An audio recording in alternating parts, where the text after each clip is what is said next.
예, 여러분 반갑습니다. 어반입니다. 원래 오늘 영상 제가 방금 찍었거든. 호텔 경제학 3부로.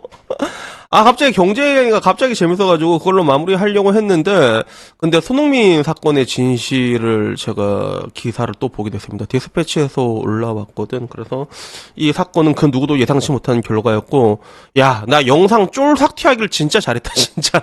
그래서, 이 사건이 진짜 누구도 생각하지 못한 그런 희한하게 사건이 진행이 돼서 결국엔 뭐 비극으로 끝나긴 끝났지. 근데 일단은 요거 내가 본 순간에 이걸 호다닥 얘기하겠다 싶어가지고 이렇게 바로 영상을 찍게 됐고, 우선은 이게 5월 22일 오늘이지. 오늘 11시 48분 12시에 올라온 영상이거든. 디스패치에서 올라온 기사예요. 그래서 임신 두 남자에게 연락했다. 손흥민 공갈 사건의 반전. 그래서 임신을 하고 두 남자한테 연락을 했던 거야. 흥민이한테만 연락을 했던 게 아니야.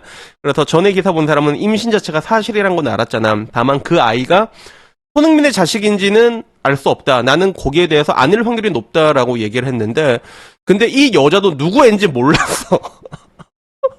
누구 앤지 몰랐어. 그래서 일단은 이 사건의 전말을 보게 되면 등장인물은 A, B, C야. 조금 생각보다 우리가 모르는 복잡한 게 있어. 그래서 A씨는 일단 지금부터 말하는 A는 손흥민의 전 여자친구고, 그리고 B씨는 2차 협박범, 그리고 C씨는 유명 무속인인데 여기 무속인이 갑자기 나오더라고. 그래서 나는 A와 B의 공모라고 봤는데, 근데 이게 지금 나온 기사로 따르면 약간 좀 희한하게 흘러갑니다. 그래서 이게 실제로는 녹취법이거든. 그래서 녹취록인데 녹취범이 아니라 남자가, 야, 너 근데 누구인지 알아?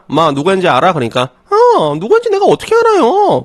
야, 그러면 2번한테만 가든가 1번한테만 가든가 1년 한 명한테만 갔어야 되는 거 아니냐? 이렇게 얘기를 하는 거야. 그래서 비슷한 기간에 두 명의 남자랑 분분을 했는데 1번은 사업가 남자고 두 번째가 이제 흥민이였던 거야. 근데 누군지 모르니까 두 명한테 이걸 던져버린 거야. 근데 1번 남자 사업가는 대응을 하지 않았대. 대꾸를 하지 않았대. 근데 손흥민만 반응을 한 거지. 그래서 손흥민한테 검사 결과를 이제 임신했다는 걸 이제 5, 6주라고 보내준 거야.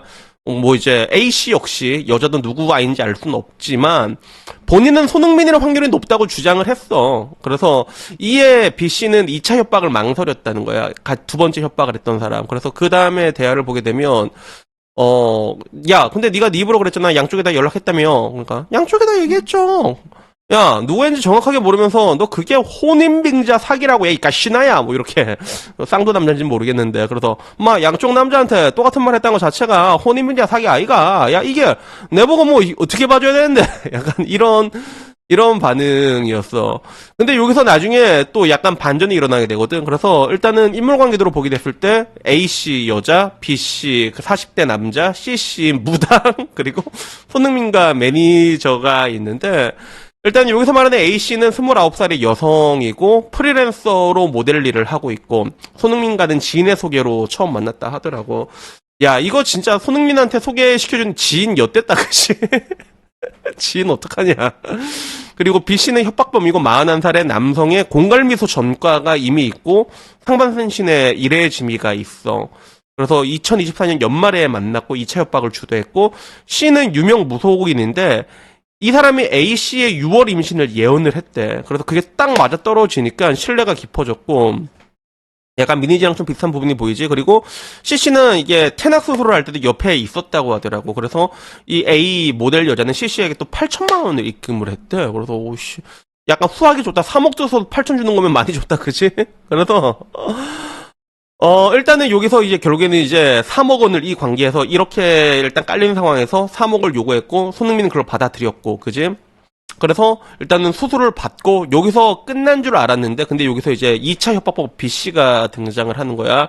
뭐 B씨 말로는 이걸 우연히 봤다고 얘기를 하더라고. 이거를 이제 우연히 봤다고 얘기하면서 B씨가 난입을 하게 된 건데, 근데 더 웃긴 게 이제 이 B씨 공갈미소 전과에 있는 이래지민은 무속인 C씨가 또 소개를 시켜준 거야. 그래서 이게 봤을 때 약간 좀 아리까리한 부분들이 있어. 약간 의심 가는 부분들이 있어. 그리고 B씨의 말에 따르면 A와 결혼까지 이게 발전했다고. 그래서 A씨한테 위임을 받아서 제보한다 해서 일단 먼저 제보한 적이 있어요. B란 남자가 디스패치에 먼저 제보를 했어. 그래서 자기가 결혼을 앞두고 있는데 우연히 A씨 휴대폰에서 비밀 유지 각서를 봤다. 근데 3억인데 위약금 10배인 건 너무한 거 아니냐. 너무 편파적이다. 그래서 사람이 2천만 원을 주면 자료를 보내드리겠다. 일단은 디스패치한테도 돈을 뜯어내려고 했던 거야, 이 남자가. 실제로.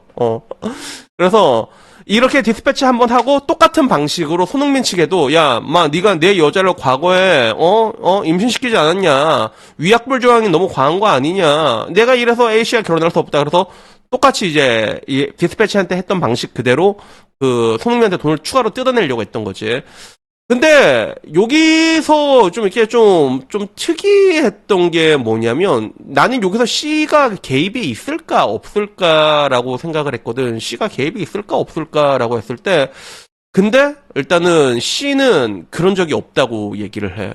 그래서 자기는 2차 공모를 되게 부인을 했다는 거야. 그래서 이거는 그냥 B가 독단적으로 하고 그리고 가스라이팅을 하고 뭐 이제 그 와중에는 또 이제 의문이 남는 게 뭐냐면 A와 B의 비밀 내용 또 이제 그 카톡 한 걸 보게 되면 처음에는 B가 수십억을 받아서 아파트를 사주겠다라는 내용이 있었거든. 근데 나중에 손흥민한테 협박을 하다가 이게 안 되니까 그냥 얘가 야마돌아 가지고 따로 이제 또 협박을 한 거야. 그래서 어떤 식으로 협박을 했냐면 손흥민한테 그런 식으로 협박을 했어. 손흥민한테 뭐라고 협박을 했냐면 이 여자가 A가 이게 계약을 위반했다. 너랑 계약을 했던 계약을 위반했다. 그러니까 이 A란 여자를 고소해라. 대신 나한테 7천만 원만 더. 약간 사건 내용이 뭔가 탁탁 떨어지는 느낌이 아니야. 뭔가 이게 뭐지? 이런 부분들이 분명히 있고 그래서 실제로 지금 와서 상황을 보게 되면 지금 그림 보면 A가 B와 얘기를 해서 내가 뭐 이제 집 살 돈 무조건 받아주겠다. 이렇게 얘기를 했던 그런 남자가 오히려 이제 손님한테 가가지고 야 이 여자 A가 너한테 돈을 이제 계약을 위반했다. 그러니까 이 여자한테 위약금 받아내라. 그리고 나한테 7천만 원만 더. 오히려 이제 적대 관계로 들어섰다고 얘기를 하고 그리고 C하고도 손절을 했다 얘기한 건데 여기 뭔가 좀 미심쩍은 부분들이 난 좀 많은 것 같아. 이게 정말로 이렇게 되는 건가? 약간 뭐 그런 느낌이 있고 그리고 결론적으로는 이제 손흥민 같은 경우도 A씨의 주장을 처음에는 의심을 했지. 얘들이 한패가 아닌가라고 의심을 했던 거야 처음에는. 근데 나중에 시간을 보고 나니까 이게 뭐지? 하다가 그냥 이제는 손흥민 같은 경우도 결국에는 B씨의 등장으로 인해 갖고 야 공갈에 계속 끌려다닐 수는 없으니까 그냥 고소를 때려버리는 거지. 야 그냥 대중들한테 다 까발리고 그냥 욕 좀 먹지 이렇게 돼버린 거야. 그래서 이 A, B, C 중에서 지금 현재로서는 C는 A와 같은 편이야. A와 손흥민 사이에서 일어난 일을 다시 꺼낸 건 B다. 그래서 B란 남자를 무속인 C가 소개시켜줬지만 현재 A와 C는 한 편이고 이거 잘못한 건 B가 잘못한 거다라고 얘기하고 손흥민도 피해자고 A도 더 큰 피해를 막기 위해서 노력을 했지만 B란 놈이 저거 녹취를 지가 찾아내갖고 그걸로 일을 키웠다. 그렇기 때문에 A와 C는 죄가 없다. 약간 이런 식으로 얘기를 하는 편이고 B씨의 의견은 나중에 추가적으로 나오진 않았어. B씨의 의견은 추가적으로 이게 나오지 않았고 이게 어떻게 흘러갈지는 몰라. 그래서 일단은 요 사람들의 반응, 디스패치 이 기사를 본 사람들의 반응은 어떤 거였냐면 뭐 약간 이런 반응이었어. 햇녀는 다리를 한번 이렇게 벌리면 3억이 들어온다. 그리고 디스패치가 물었냐, 미니진, 유잼스, 나락모되고 쌤통이다. 그 와중에 김지호 기자, 이 글을 쓴 사람이 김지호 기자거든. 근데 손흥민 사건 터질 때마다 손흥민한테 유리한 기사만 써주다가 3연속 쪽박찬 새끼잖아 라고 얘기를 하더라고. 그리고 무관내는 이유가 있다라고 하니까 야 축구선수는 야싸하면 안 되냐라는 이야기부터 김지호 기자에 대한 제 약간 좀 문제가 좀 많다라는 그런 이야기가 되게 많았어. 그리고 한편으로는 박지성이랑 매조시 축구선수 이미지를 너무 좋게 만들어놨다. 한 스포츠 분야에서 정점을 찍은 선수라면 여자들 줄 서놓고 야세도 되는 거 아니냐 뭐 이런 이야기도 있었고 그래서 성욕이 왕성한 게 죄냐 흥민아 힘내라 이런 얘기도 있었는데 근데 이 기사를 내가 봐도 여러분들이 보기도 뭔가 좀 이상한 부분들이 있잖아. 미심쩍은 부분들이 있잖아.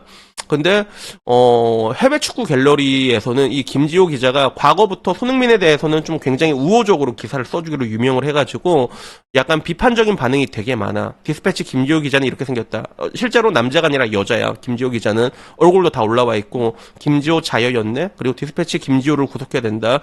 그래서 일단은 그 언론인에 대해서 얘기를 하자면 저는 이게 제 철룡인 중에 한 분이 언론 쪽에서 일했던 분이 계시거든. 난 근데 그분과의 이야기에서 되게 기억에 남았던 게 모든 유튜버들이 좋아하는 얘기가 있어. 유튜버들이 나쁜 짓을 해서 지옥에 가게 되면 지옥에 있는 김용화가 마중 나온다는 얘기가 있는데 난 개인적으로 굉장히 좋아하는 얘기인데 근데 그 철령인 분이랑 언론 쪽에 실제로 일을 했거든. 얘기를 하고 알았던 게 김용호라는 사람이 언론계 쪽에서는 그렇게 특별한 경우가 아니다. 그런 사람 수두룩 빽빽하다라고 얘기를 했거든. 그래서 대한민국 언론의 정점에 서 있는 사람들 여러분 쭈루룩 봐봐.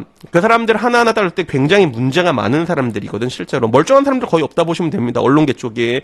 그렇기 때문에 김지호 기자도 그냥 이것도 모르지. 그냥 우린 이제 봐서 알잖아. 그냥 돈 몇 푼 쥐어주고 유착관계에 있으면 무조건 카바쳐주게 돼 있단 말이야. 그래서 어디서 어디까지 믿어야 될 거, 어디서 어디까지 거짓인지 나중에 이게 뒤집혀질 여지는 충분히 있지. 아무래도 유리에게 써준 거 같은 정황이 보이고 매우 그렇게 보이니까. 근데 하나 확실한 거는 우리가 예상했던 그런 그림과는 전혀 다른 그림이라는 거야. A와 B는 우리가 생각한 그런 찌찌빠라뽕이 아니었고 C라는 무속인이 소개시켜준 그리고 A란 여자는 실제로 프리랜서 모델이었고 그래서 요렇게 밝혀져가지고 결론적으로 어떻게 보면 더 무서운 게 지금 대한민국이라는 사회는 멀쩡한 모델도 멀쩡한 모델도 협박할 수가 있구나라는 것들을 알게 됐고 그리고 가장 재밌었던 부분은 난 여기서 이 이야기에서 가장 재밌던 부분이 뭐였냐면 이 여자가 그 모델 여자가 그 무당한테 8천만 원을 줬다고 하잖아. 8천만 원 줬는데 근데 그 다음에도 그 무당이랑 같이 압구정 갤러리에 가면서 갖고 싶었던 명품 쇼핑했다고 하더라고. B씨가 확보한 A씨 카드 내역서에 따르면 6월 25일 이후 995만원, 630만원, 260만원 명품만에서 긁었고 집도 새로 구했대. 보증금 5천만원짜리 월세로 이사를 하고 가전과 가구 등을 샀는데 꽤 많은 돈을 지출해서 결론적으로 A씨는 1년 사이에 그 3억 원은 거의 다 썼다는 거야. 와우! 이거 정말로 완벽한 엔딩 아닌가? 그래서 진짜 완전 개판으로 시작해서 개판으로 끝낸 엔딩이라는 거죠. 그래서 보면서도 와 진짜 어메이징하구나 진짜 그런 생각이 들었는데 근데 일단은 이게 어떻게 그래도 디스패치에서 나왔기 때문에 분명히 이 김지호란 기자가 내가 쓴 기자가 뭐가 문제인지 내가 한번 봤거든. 그러니까 이 사람은 뭐가 문제냐면 녹취 내용들 있잖아. 보통 디스패치에서 나오는 카톡 내용들 이거를 카톡에 있는 내용을 그대로 쓴 게 아니라 지 멋대로 만들어버려 그냥. 재창조 수준으로 이제 만들어가지고 이상하게 만들어버리는 창조하는 그런 수준으로 글을 쓰더라고. 그렇기 때문에 분명히 지금 오늘 기사에서 뭔가 좀 이게 다른 부분들이 분명히 있을 거란 말이야. 다른 부분들이 있을 건데 근데 우리가 처음과 마지막과 끝을 봤을 때는 정말로 정말 헬조선다운 그런 결과가 아니었나 그런 사건이 아니었나 하는 그런 생각이 들었습니다. 그래서 어쨌든 오늘 이야기 여기까지고요. 다음에는요 조금 더 재밌는 이야기로 찾아뵙도록 하겠습니다. 이상입니다. 감사합니다. 땡큐.